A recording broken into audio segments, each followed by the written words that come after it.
Good morning बच्चों, कैसे हैं आप सब। आई होप बिल्कुल अच्छे होंगे, अच्छे से पढ़ाई कर रहे होंगे। तो चलिए आज शुरू करते हैं हम अपनी वर्कशीट से। तो हमारी वर्कशीट है 29 विषय गणित कक्षा 7 के लिए। हमारी डेट 19 जनवरी, ठीक है। तो आज की वर्कशीट में जो हमारा पाठ है रेखाएं तथा कोण, उसका रिवीजन हमें करना है, दोहराई करनी है, पुनरावृत्ति, ठीक है। तो चलो शुरू करते हैं। सबसे पहले आपके लिए एक एक्टिविटी है, क्रियाकलाप है। आपको क्या करना है, माचिस की तिल्ली या फिर झाड़ू की सीख या कागज़ की पतली पतली सी पट्टियाँ, स्ट्रिक आप बना लो, या फिर जैसे आप जूस वगैरह पीते हो स्ट्रोक होती है ना वो, ठीक है, या फिर टूथपिक। ये सारी इसमें से कोई भी एक चीज़ ले लो जो स्टिक की शेप में जैसे ऐसे डंडी की तरह हो।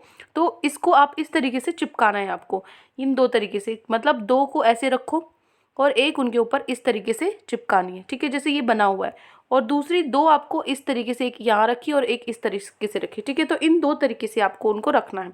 उसके बाद आपको क्या करना है, इन पट्टियों को नामांकित करके निम्न के नाम लिखिए। मतलब इनका नाम देकर, जैसे मैंने इस लाइन का नाम दे दिया AB और इस लाइन का नाम दे दिया CD, ठीक है, और इसको बोल दिया मैंने LM, ठीक है।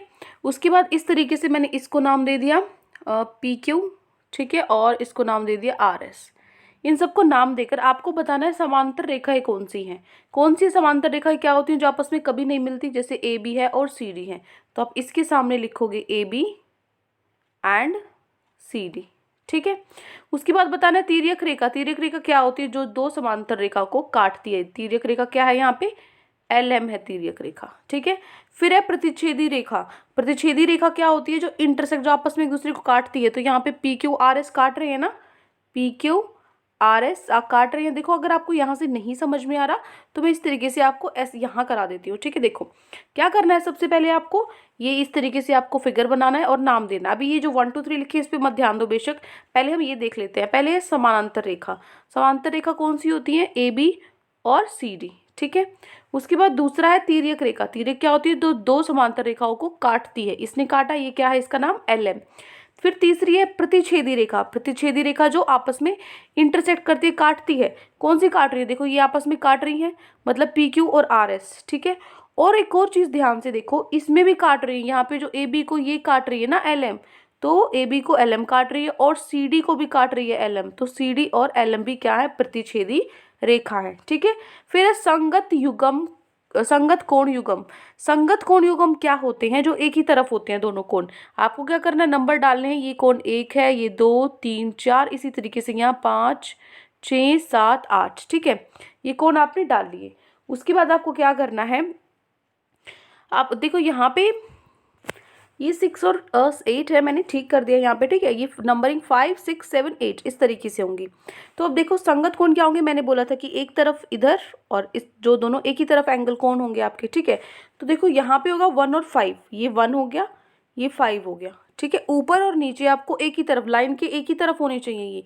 ये लाइन है, इस दोनों इसी तरफ है ना, तो ये क्या है, संगत कोण होंगे। ये आपको चैप्टर में हम करा भी चुके हैं, आपने पहली वर्कशीट जिन बच्चों ने देखी है, ये तो रिवीजन है।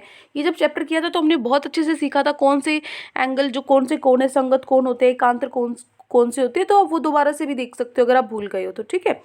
तो यहाँ से इसके बाद 2 और 6 भी एक ही तरफ है और ऊपर नीचे है, ये भी क्या है, संगत कोण। फिर है 4 और 8, ये देखो 4 और 8, ये भी एक ही तरफ है, दोनों नीचे हैं और एक ही लाइन के एक ही तरफ है। उसके बाद 3 और 7, ये है 3 और ये है 7, ठीक है। फिर है, ये हो गए संगत कोण। उसके बाद एकांतर अंतः कोण युगम। अंत मतलब जो अंदर वाले होते हैं, ठीक है। तो एकांतर में क्या होता है, जो आम देखो किस तरीके से होंगे एकांतर, जैसे आपके 3 और 5 है, ठीक है। ये आपका 3 है, ये आपका 5 है। मतलब एक जो आपकी रेखा है, एक रेखा के इस तरफ होगा और एक रेखा के इस तरफ होगा, ठीक है। क्योंकि जो संगत कोण थे वो तो रेखा के एक ही तरफ होते थे, लेकिन एकांतर कोण क्या होंगे, अलग अलग तरफ, एक इस तरफ और एक इस तरफ, ठीक है। और उसने बोला अंतः कोण, अंदर भी होनी चाहिए।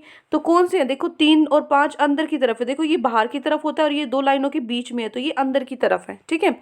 अब देखो तो ये क्या है, 3 अंदर भी है, अब ये इधर है तो एक दूसरी तरफ होना चाहिए, तो 5 लाइन के इस रेखा के इधर होगा, ठीक है। तो ये क्या हो जाएगा आपका एकांतर अंतः कोण युगम, ठीक है। उसके बाद 4 और 6 इसी प्रकार आपका 4 और 6 अंदर भी है, एक इस तरफ हो जाएगा और ये 6 इस तरफ हो जाएगा, तो ये क्या है, एकांतर अंतः कोण। उसके बाद है आपका 6th है शीर्षाभिमुख कोण युगम। शीर्षाभिमुख क्या होते हैं, आमने सामने होती हैं आपके, जैसे ये देखो 9 और 10 ये आमने सामने है, ये क्या है, शीर्षाभिमुख कोण। 11 और 12 ये भी बराबर होते हैं 11 और 12, ये क्या है, ये भी शीर्षाबुक है। लेकिन इसमें देखो, इसमें भी आप यहाँ पे 1 और 3, ये भी है ना 1 और 3, फिर है 2 और 4, ये 2 और 4, ठीक है। फिर 5 और 7, 5 और 7, और फिर 6 और 8, ये 6 और 8, ये सारे क्या है, शीर्षाबुक जो आपके सामने होंगे, ठीक है। उसके बाद है एकांतर बाह्य कोण युग्म। एकांतर बाहरी। अब एकांतर कोण क्या कौन से होते हैं, जो रेखा के एक उस तरफ हो और दूसरा दूसरी तरफ, ठीक है। लेकिन बाहर भी होने चाहिए। ये कैसे है, बाहरी कोण है, तो बाहर कैसे होंगे, देखो 1 और 7, ये क्या है, बाहर है, एक इस तरफ हो गया लाइन के और एक दूसरी तरफ हो गया, और देखो बाहर भी आएंगे, ठीक है। तो 1 और 7 क्या हो गया, बाहरी कोण। और कौन सा होगा, 2 और 8, 2 बाहर भी है, 2 और 8, और दोनों एक उस तरफ एक इस तरफ है, तो ये क्या है, एकांतर बाहरी कोण। उसके बाद ये आता है अंतःकोण और बाह्य कोण। ये तो बहुत ही आसान है। अंतःकोण जो अंदर होते, कौन से अंदर, देखो यहाँ पे 3 4 5 6, ये अंदर है, तो ये क्या है, अंतःकोण। 3 4 5 6 अंतःकोण। बाह्य कोण क्या होंगे, 1 2 7 8, क्योंकि देखो 1 2 7 8 ये बाहर की तरफ है, ठीक है। तो ये हो गया हमारा फर्स्ट क्वेश्चन। इस तरीके से आपको सारे लिखने हैं। मैं इसको सारे के सारे पार्ट्स दिखा देती हूँ आपको। ये है आपका फर्स्ट का आंसर, ठीक है। इसमें सारे पार्ट्स मैंने आपको शो कर दिए। ये हमारे 9 पार्ट्स थे, तो ये 9 पार्ट्स आपको लिखने हैं और ये डायग्राम आपको बनाना है, ठीक है। ये 9 पार्ट्स आपको लिखने हैं और डायग्राम आपको बनाना है, ठीक है। तो आई होप आपको समझ में आ गया फर्स्ट क्वेश्चन। अब हम चलते हैं हमारे सेकंड क्वेश्चन पे। सेकंड क्वेश्चन है आपका, सेकंड क्वेश्चन में आपको कुछ नहीं करना, आपको अपने घरों के आसपास नज़र घुमानी है, ठीक है। आपके घर के अंदर जो भी चीज़ें उनको ध्यान से देखो, और जो कोरोना से पहले आप बाहर भी गए होगे, तो आपको अपने माइंड में ऐसी चीज़ों को लाना है, ऐसी स्थिति लानी है, ऐसी चीज़ों की आपको सूची बनानी, लिस्ट बनानी है, जो समानांतर रेखाएं और प्रतिच्छेदित रेखाएं जिनमें आपको दिखती हैं, ठीक है। जैसे उदाहरण के तौर पर प्रतिच्छेदी जो ऐसे आपस में काटती है, तो जो कैंची है वो ऐसी होती है ना, तो क्या हो गई, एक लिस्ट में आप लिख दो कैंची, ठीक है। जो प्लास होता है आपका, प्लास भी इसी प्रकार से होता है, लिख दो प्लास। तो ये सारी चीज़ें आपके आसपास जो भी आपको दिख रहा है ना, वो सारी चीज़ें लिखनी है। समानांतर रेखाएं क्या होती है, जो ऐसे बराबर होती है, ठीक है, जो मतलब आपस में कभी मिलती नहीं है। तो समानांतर और ऐसे प्रतिच्छेदी की आपको एक लिस्ट बनानी है।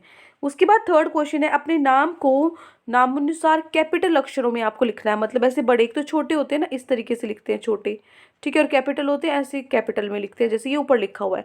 आपको अपना नाम इस तरीके से लिखना है और उसमें सभी प्रकार की रेखाएं तथा कोणों को चिन्हित करना है। कैसे, जैसे आपकी ये देख लीजिए, जैसे ये है, ये क्या है, समानांतर रेखा है ना, और बीच में से ये क्या जा रही है, तिर्यक रेखा जा रही है, ठीक है। तो आप क्या लिख दो, मान लीजिए इसका नाम डाल दो ABCD, ठीक है। फिर क्या बनाओ, नीचे लिस्ट, नीचे नाम लिखोगे तिर्यक रेखा, तिर्यक रेखा। ये मैं सिर्फ बता रही हूँ, सबको अपना नाम लिखना है, रमन कोई नहीं लिखेगा, ठीक है। तिर्यक रेखा कौन सी है, तिर्यक रेखा तो AD है, ठीक है ना, AD है तिर्यक रेखा। और समानांतर रेखा है, ये समानांतर है, तो यहाँ पे आप लिख सकते हो, इसकी किसी के नीचे से लिस्ट बनानी है, समानांतर रेखाएं, ठीक है। समानांतर रेखा कौन सी है, समानांतर रेखा एक तो AB है और CD है, ठीक है। और जैसे ये रमन में ये दोनों है, इसका भी नाम डाल लीजिए EF, इसका नाम डाल लीजिए GH, ठीक है, EF। तो EF और GH भी हैं, ठीक है, EF और GH भी हैं, ठीक है। और कोई है आपकी समान, और तो कोई नहीं है ना समानांतर रेखा। और कैसी रेखा है, ये देखो, ये जो आपस में कट रही है, ये भी आपस में कट रही है, ये भी आपस में कट रही है, तो ये कैसी है, प्रतिच्छेदी रेखा, ठीक है। इन सबको नाम डाल के क्या लिखोगे, प्रतिच्छेदी रेखा। तो इस तरीके से आपको अपना नाम लिखना है। जैसे कि मेरा नाम है पूर्णिमा, तो मैं अपना नाम इस तरीके से लिखूंगी, ठीक है, यू, ऐसे लाइन की तरीके से, सिर्फ लाइन बनानी, कुछ भी गोल नहीं घुमाना, पूर्णिमा, ठीक है।